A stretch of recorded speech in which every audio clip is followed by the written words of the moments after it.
یک جوان نزد حبیب خدا آمدند و گفتند ای پیغمبر خدا، من میخواهم که زنا کنم، آیا بر من رخصت نمیدهی؟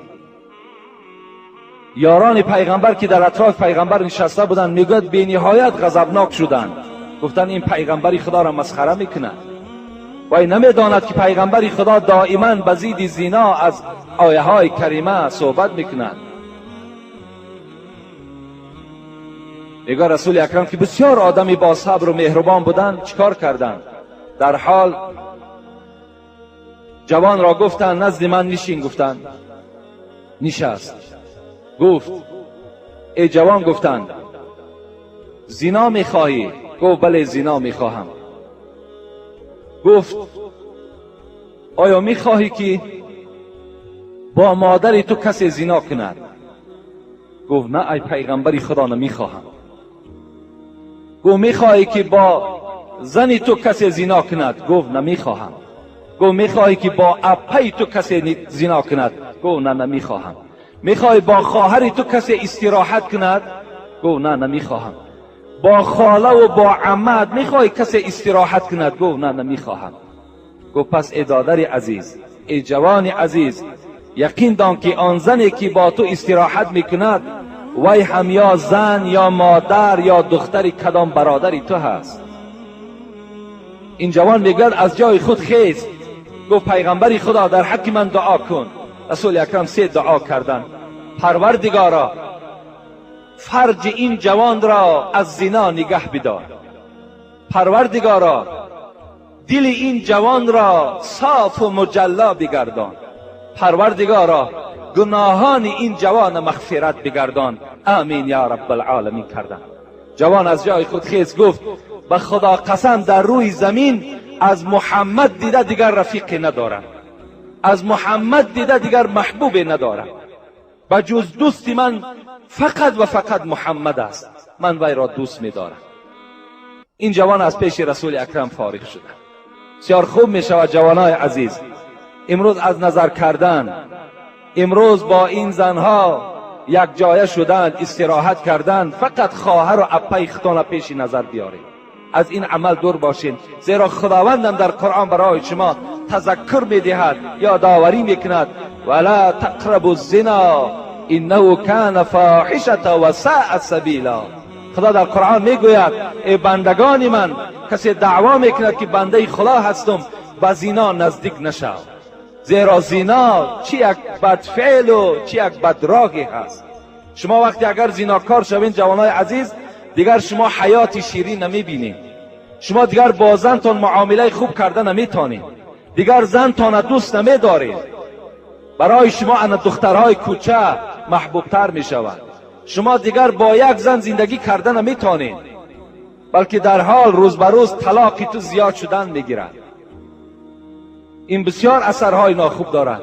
بین امروز خداوند 1450 سال پیش قریب ما و شما را گفت به زنا نزدیک نشوین. حکمتش امروز برآمد.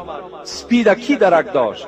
از کسل سپید کی درکدار بود؟ امروز دنیا را سپید اشغال کردگی هست، هیچ تبابتی ندارد. سرچشمش از چی است؟ از زنا کردن است.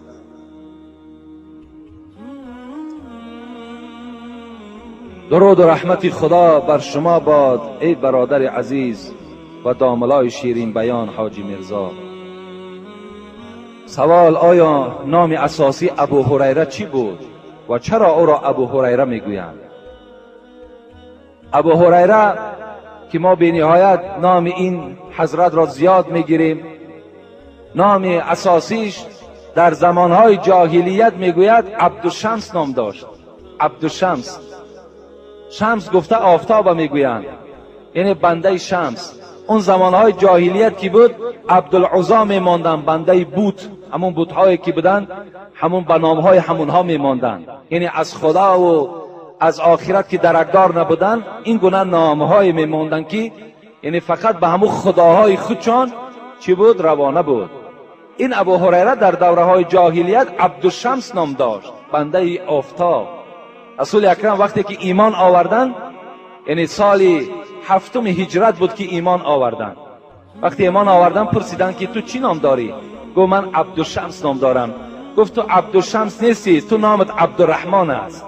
رسول اکرم نام ابو هریره را به عبدالرحمن تغییر دادند. عبدالرحمن ابن صخرین، پدرشان صخر نام داشت و خودشان عبدالرحمن نام داشتند. چرا کنیت ابو هریره داشتند؟ اصلا رسول اکرم را ابو هریره نمیگفت، بلکه ابو هر میگفت، زیرا هر این مذکر است، هریرهش مؤنث است. یعنی ابو هر گفته فریاد میزد.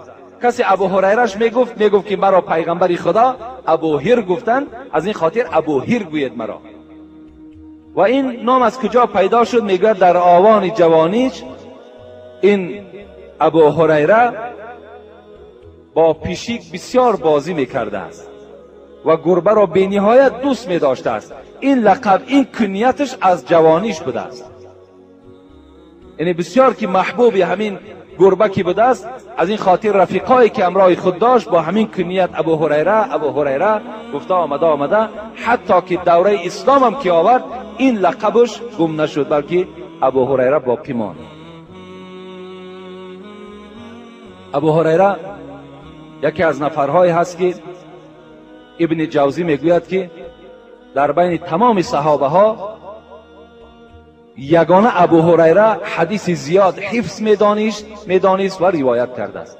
5374 حدیث را ابو هریره روایت کردگی است. همه این از زیاد میدانستند. میگوید که سبب بسیار دانستن این حدیث های من در چی سبب بود؟ من شب و روز همراه پیغمبر بودم. من از اهل صفه بودم. اهل صفه گفته دائم در همون مسجد پیغمبر خدا نشسته بودند. اونها هیچگاه از مسجد جدا نمی شدند. هر صدقه که به پیغمبر کی می آمد، رسول اکرم که صدقه را کی نمی خورد به اهل صفه می داد. یعنی همون ابو هریره شون همراه چند شیخای دیگر که 40 یا 45 تا 70 میگویند بودن، همون شیر را چکار میکردن؟ میخوردن.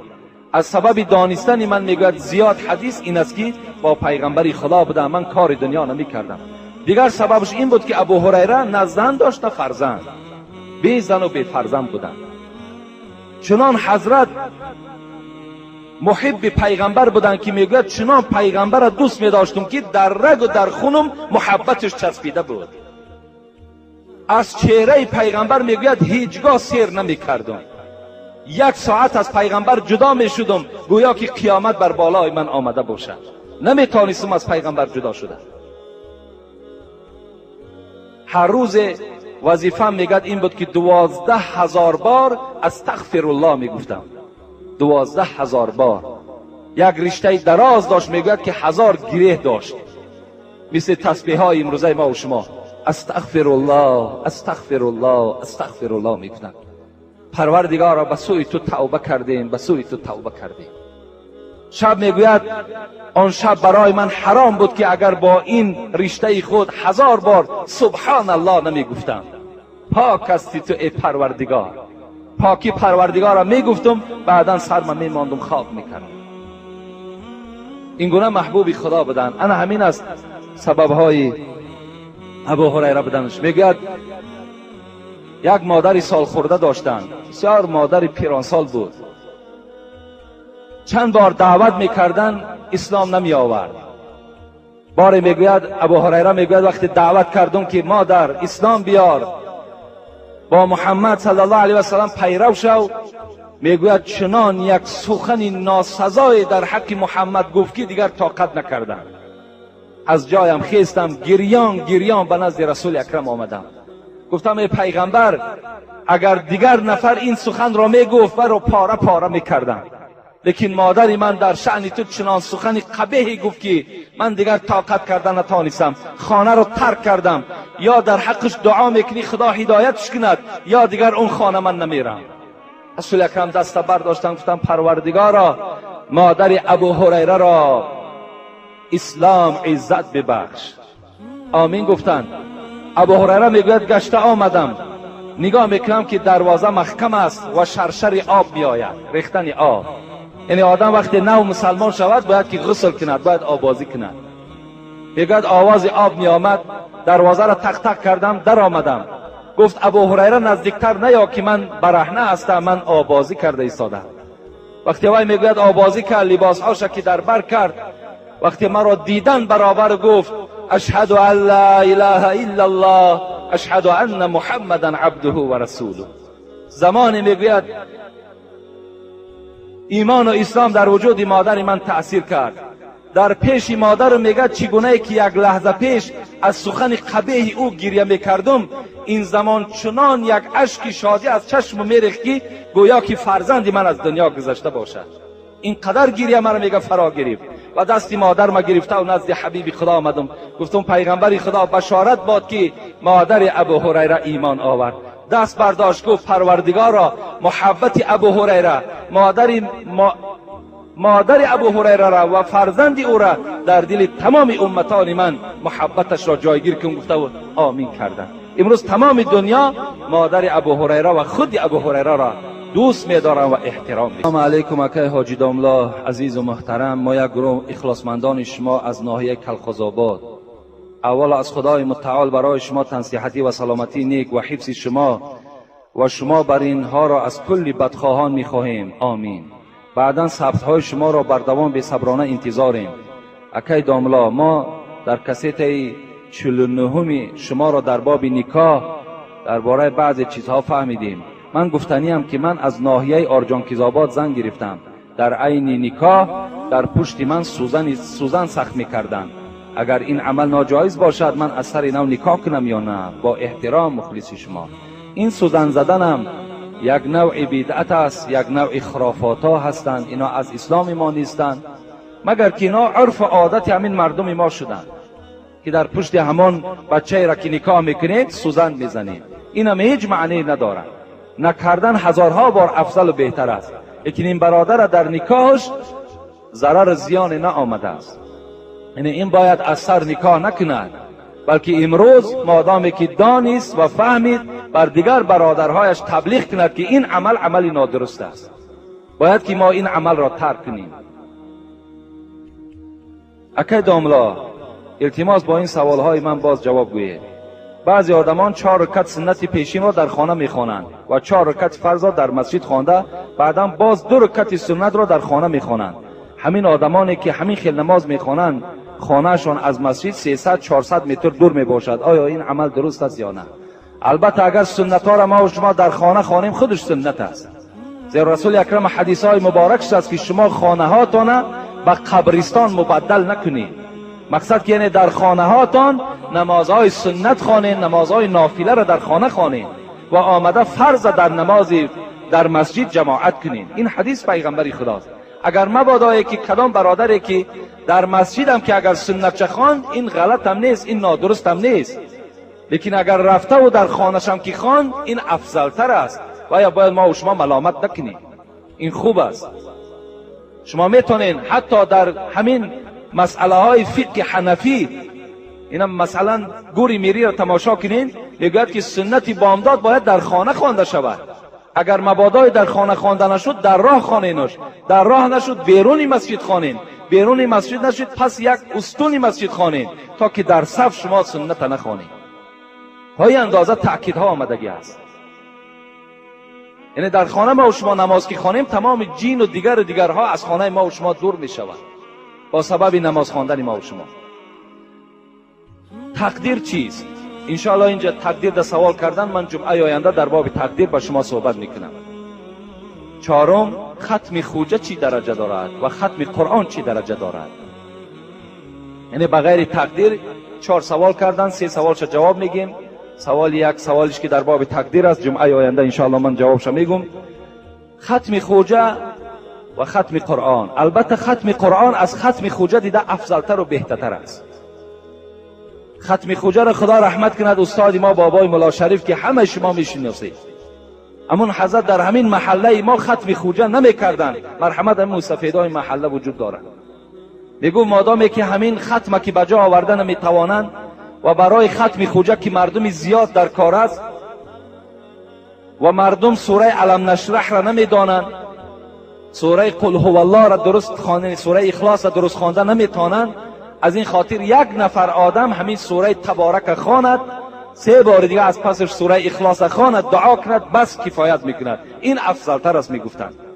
از این خاطر ما هم که پیروای ایشان هستیم، شاگردای ایشان هستیم و در همه جا میگویم که ختم علی همین سوره تبارک خوانید، 3 بار سوره اخلاص خوانید، این بهتر افضل تر است. همین هم شخص خواند که قرآن گذراندگی باشد. آدمی قرآن ناگذرانده باشد و چی خود گناهکار میشود، چی شنونده ها گناهکار میشود. یک چند سوالای تعجیلی هم آمد از برادرای عزیز، ما اینها را جواب شد جمعه آینده خدا خواسته باشد با سوال جواب میکنیم، زیرا من اکثر سوال هایی که خیلی مهم بودند، چی در باب اسراف بود، چی در باب معرکه های نادرستی که ما و شما داریم اینجا سوال ها شده است، و چی درباره محبت وطن دوستی بود. من با شما باید صحبت میکردم، از بس که وقتی نیست. انشاءالله جمعه آینده من در این بابت ها با شما صحبت میکنم. فقط دیروز ما در قرغن تپه مجلس بود، در حضور مفتی، در حضور رئیس کمیته دین اسلام، در حضور ایشان سید جان و انجا معاون ولایت ختلان، میر شهر همون قرغن تپه و دیگر نفرها اشتراک داشتن. مجلس گذشت در اونجا، من از شما باید که اونها گفتن و تمام مردم خبر دهید، در اونجا در باب یعنی اسراف و معرکه های نادرست ما و شما گفتن صحبت کنید که چگونه که رئیس جمهورم مفتی را قبول کردن. اگر شما دیده باشین در باب همین اسراف و معرکه های نادرست صحبت ها کردن. و باز در باب اختلاف هایی که در امروز در جمهوری پیدا شده است، اختلاف هایی که آمین بلند، پای های کشاد، دست های بالای سینه، این مسئله هم خیلی یعنی موضوع مهم و گفتن که در این مسئله ها صحبت ها کنین تا که بسیار یک نقطه حساسی هست که شاید که ناآرامی پیدا شود. برادرای عزیز خوب توجه کنید، من شما را تحقیر کردنی نیستم، من هیچ کدام شما را حق سنگ زدنم ندارم، لیکن بسیار گرد همین موضوع مسئله های زیاد دیده شده ایستاده است، گفتگوزارها و گفتوشینده های زیاد شده ایستاده است، عاقبت ناخوب دارد. بیاید همین مسجدهای کشاده ما و شما را ضرر نکرده است، بیاید همین داعی هایی که دعوت دارند پیش راه همین ها را نگیرید، بیاید همین مدرسه هایی که در ما و شما کشاده هستند دروازه همین مدرسه ها را نبندید. با یک آمین گفتن تو دنیا روشن نمی شود، با یک آمین گفتن تو جامعه اصلاح نمی شود، با یک دستی بالای سینه بستن تو شریعت مستحکم نمی شود. امروز موضوع های مهم خیلی زیاد است، خیلی زیاد است. اگر چنده که زیر ناف گرفتن دست سنت است، پس گفتن آمین سنت است. همین طریقی که از ابو حنیفه ما و شما داریم، برادرای عزیز به همان مراجعت میکنیم، فریفته هیچ کس نشوید. از همین راهی که گرفتیم از همین راه بیرون نشویم که خطر زیاد داره. ما دوستار ابو حنیفه هستیم و می باشیم و همچنان می رویم. چی زلال و چی نقص و چی کمبودی در این مذهب دیدیم که رجوع به دیگر رویه ها و جریان ها میکنیم. امروز شیعه هم میخواهد جریان خودش در بین ما جاری کند، نصرانیش هم میخواهد جاری کند، تا که همین تاجیکستان آرام ما و شما را، این تاجیکستانی که اینقدر پیشرفتی دارد، رئیس جمهور چند قدر حرکت ها برای بهبودی کرده ایستاده است، همین ما و شما باور کنید از دست میتیم، بعدا پشیمان میشیم، فایده ما نمیکنه. این مسئله در اونجا دیده شد. بسیار از شما خواهش میکنم انشاءالله هر مسئله برآمد در ما توجه، در ما از ما پرسان، از هیچ کس نپرسید. تاجرهایی که پیش از رمضان نرخ را می بردارند و از پول آن در مسجد خیر و در خانه هایشان نان میکنند و شما باز آنها را دعا میدهید، ثواب میگیرند یا نه؟ البته ما در اول ماه مبارک برای همه شما، چی تاجر باشد چی غیر تاجر باشد، پیغمبر خدا خبردادگی هستند الصوم جنتون ما لم یخرقها. این روزه، این ماه مبارک رمضان برای شما سپر است، چگونه که دو جنگاور جنگ میکند و در دست آنها سپر است و خود را از هلاک شدن محافظت میکند، این روزه مبارک هم در روز قیامت برای ما و شما سپر می شود از آتش دوزخ. ما لم یخرقها، لیکن رسول اکرم شرطی گذاشتند مادامی که شما در دنیا اگر این سپر را پاره پاره نکنید، این سپر را اگر شما در دنیا از دست ندهید، این حالت در برای شما سپر می شود. ما در کدام حالت این سپر پاره میکنیم؟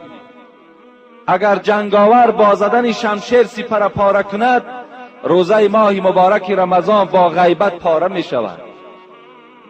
روزه ماه مبارک با قماربازی پاره می شود. روزه ماه مبارک رمضان با دیدنی حرام کرده های پروردگار از روی ذوق اگر نظر کنیم پاره می شود. روزه ماه مبارک از روی سوداهای نادرست پاره می شود. ماه مبارک رمضان از حساب دروغ گفتن پاره می شود. این سپر از دست می رود. اگرچه من دعا هم برای او می کنم، لیکن معنای او را ندارد که من پشتیبانی از او می کرده باشم. این معنای پشتیبانی را ندارد، بلکه من دعای من هم در کسی اثر می کند، در کسی خداوند او را می رساند که در اصل وی جدی روزه داشته است. اگر من دعا هم که هم وی دروغگو باشد، وی حق مردم خور باشد، وی در تجارتش خیانت داشته باشد، این دعای من بر او هیچ رسنده ای نیست. از این خاطر من از اولی ماه برای شما تأکید کردم، یک ماه هست، الله که یک جمعه دیگه باقی مانده است و خلاص رفت. اینا شما غنیمت شمارید. اینا را تمام دوستان خدا آرزو میکردن که پروردگارا یک بار دیگر به ماه مبارک رمضان ما را برسان. اونها نه شب خواب بودن نه روز خواب بودن، میدانستند که این ماه سر به سر ماه اجر است، ماه ثواب است. اینقدر حرکت ها میکردن. عایشه صدیقه میگوید دهه آخر پیغمبر را در خانه من نمیافتم، در مسجد بود فقط. بند ایزار را میبست، میگوید بند ایزار بستن به معنای که میان میبنده ما و شما از پی کار میشیم. رسول اکرم دهه آخر را میان میبستن، از مسجد بیرون نمیشدن. این است کرده پیغمبر ما و شما. لیس الصیام من الاکل والشرب انما الصیام من اللغو والرفث. رسول اکرم گفتن این روزه معنای را ندارد که شما روزی دراز نخوردید، آب ننوشیدید، تمام روزه بجا آمد. نه، بلکه پیغمبری خدا گفتند بازم این گفتن باید که شما از سخنهای فحش، از سخنهای دروغ، از بهتان، از تمام کردارهای ناپاک دور باشین. این صورت در روزه شما نور بالای نور می شود. این روزه شما برای شما سپر می شود. التماس برادرای عزیز، با 100 سامان یا 200 سامان یا 500 سامانی که تو میابی، لیکن روز قیامت حسرت میبرین 500 سامان برای تو هیچ فایده ای نمیکنه.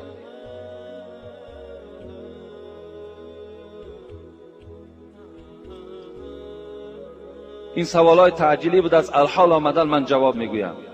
السلام علیکم محترم حاجی مرزا، ما یک گروه مخلصان شما که در شهر دوشنبه استقامت میکنیم و در بازار کاروان و تجارت مشغولیم. در نزد ما یک جوانی کسیت فروش است و هرگاه که ثبت آواز شما را میگذارد ما خیلی شاد میشویم و در حق شما بهترین خوشی های دنیا و آخرت را آرزو کرده از شما 2 سوال میکنم. التماس با سوال من جواب گویید. گبناز از نظر اسلام، گبناز این سحر است، سحر در اسلام حرام است. گوید که عروس قرآن کدام سوره هست؟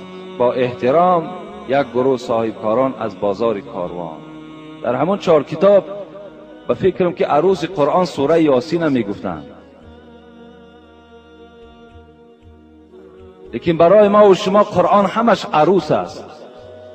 برای ما و شما همه سوره های قرآن عروس هستند. این شرط نیست و این واجب هم نیست که ما و شما دانیم که عروسی سوره های قرآن کدام سوره هست.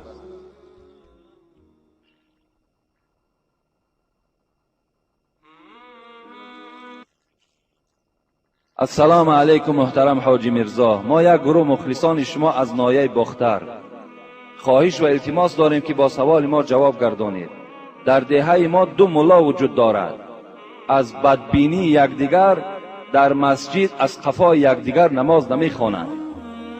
یکی بر وقتتر، دیگر دیرتر به مسجد می آیند و یکی در دیگر اتاق مسجد نماز می گذارد که همه این به ضرر عامه خلق می باشد. ما فکر شما را در این باره خیلی و خیلی انتظار هستیم. من به این برادرها مراجعت میکنم که از پس هر این نماز نخوانید.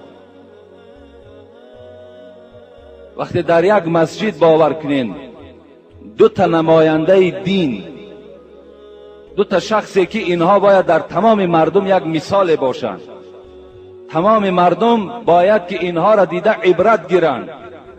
وقتی اینها در داخلشان از کینه و از حسد خالی نیست، رسول اکرم میگوید من کان له کین فلیس له دین. کسی اگر یک ذره کینه در دلش داشته باشد وای دین ندارد. وقتی این کینه و حسد از طرف این عالم ها وقتی پیدا می شود، پس این عامه مردم ما چی گوییم دیگر؟ بی نهایت مصیبت کلان است. این یک ناآرام کننده باور کنید، چی در مسجد چی در جامعه هستند اینها. از روی اسلام رسول اکرم گفتن انزلوا الناس منازلهم، هر کس را در منزل خودش نشانید. نگاه کنید کدام همون بهتر است، کدام همون علم خوب دارد، کدام همون با آداب است. بازم علم داشتن آداب با ضرور است. کبر در عالم نمیزیبد. عالم باید خاکسار باشد، باید با بای و با فقیر برابر باشد. نگاه کنید که اگر این خصلت‌های خوبی نیکی پیغمبر خدا اگر در کدام او اگر یافت شود، از پس وی نماز خوانید. و الا اگر هر دوش این گونه حسد و کینه و بدبینی و بدخلقی و غیبت داشته باشند، اونها را ترک کنین، از پس یک آدم دیگر نماز خوانید. این بهتر است.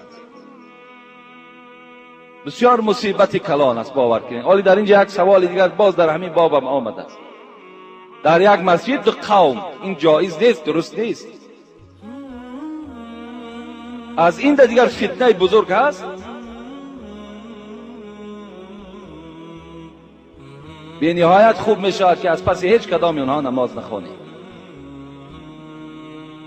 السلام علیکم و رحمت الله و بارکاته. بابای حاجی در حق مادر ما که در بیمارخانه خواب است یک دعا کنید که خدا شفای کامل عطا کند. خدای مهربان این مادری که در شفاخانه خواب هستند، خدای شفای کامل و شفای عاجل نصیب شان بگردانی. آمین یا رب العالمین.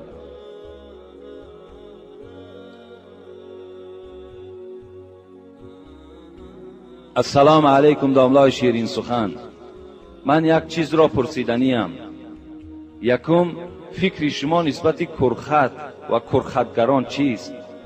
التماس جوابش را همین روز گردان. با احترام یکی از مخلصان دائمی شما. من در باب همین کرخت باره به شما گفته بودم که راستی بار خود همین نام پسند نیست. کرخت چی معنی دارد خودش؟ از این خاطر هر یک چیزی که شما گم میکنید به همون ذاتی که خودش یابنده است، به همون ذات مراجعت کنید. بهترین صورت شامل می شود که پروردگارا آن مالی که من از دست دادم تو میدانی در کجاست، در دست کیست. خدای مهربان همون مالی مرا پس بگردان. این بهترین صورتش انا همین است. من از حساب این مسئله هایی که برای شما گپ میزنم باور کنید در چندین جاها ما را سرزنش میکنند که شما آن عرف و آن عادت هایی که پیشینیان داشتن همه او را انکار میکنید، بیکار میکنید.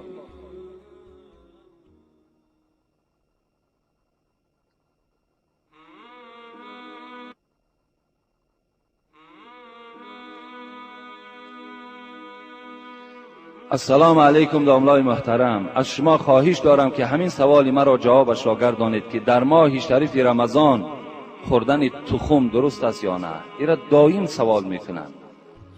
البته درست است. در ماه رمضان خوردن تخم یگان ضرر زیانی ندارد، مگر عزیزان ما و شما را همین دلیل نادرست گفتنش هم همین بود است که این که از بس که خیلی قوتناکی تخم که بلند است و آدم را روزی دراز گرسنه نمیماند و انسان مشقت روزه را که کشیده نمیتواند، از این خاطر گفتن خوردن تخم نادرست است. یعنی رمضان باید که مشقت داشته باشد، رمضان باید گرسنگی داشته باشد، انسان نفسش باید به سوی طعام و به سوی آب چکار کند؟ میل داشته باشد و از ترس خدا به سوی طعام و شراب که نزدیک نمی شود. این بهترین روزه هست. لیکن وقتی انسان تخم میخورد از قسم سحر، دیگر تا بیگاه وی گرسنه نمی ماند، وی حس هم نمی کند که روزدار هست یا نه. اگر شما تقوا کنین گوین که ما بلکه مثال دیگر طعام میخوریم تا که گرسنگی را حس کنیم، اینش کار شما هست. لیکن خوردن تخم در رمضان هیچ ضرر زیانی ندارد. چند دانه ای که میخورین خوردن گیرین. فقط من در اول رمضان برای شما گفته بودم در خوردن و در افطار کردن بسیار احتیاط داشته باشین. هر گونه طعامهای سخت و خنک در این شکمهای خالی استفاده نکنید تا که با سبب بیماری شما نشود، با سبب یگان فلاکت در وجود شما نشود. در کشادن روزه هم بسیار سراسیمه باشین. رسول اکرم گفت از احب العباد الی اعجلهم فطرا، محبوب ترین بنده به سوی من آن کسی است که روزه را تیز می شکاید، معطل نمی کند که کی ستاره ها می براید، که اینها هیچ معنی ندارند. امروز 10 تا کم 6 کشانیدن روزه است. شما میتونین در 10 تا کم 6 اول روزه تون شکایین، بعد نماز تون خوانین. حتی شما اگر در خانه ها باشین، شرایط مسجد رفتن نداشته باشین، میتونین که یگان طعام سبک خورین که تا که شما دیگر در داخل نماز هم که باشین، یعنی به سوی طعام رغبت نداشته باشین. نمازتان با چین دل، با حضور دل خوانین. در کلاب ما و شما عادت نشده است، لیکن بیرون از این در دیگر جاها همون یک چینی در یک سیوخش میگویند، در همون طرف ها بگیم مثل همین آشی بریده ما و شما واری، همون را یک تشا میخورند، میشکاین روزه ها، شما بعد خیسته نماز میخوانند.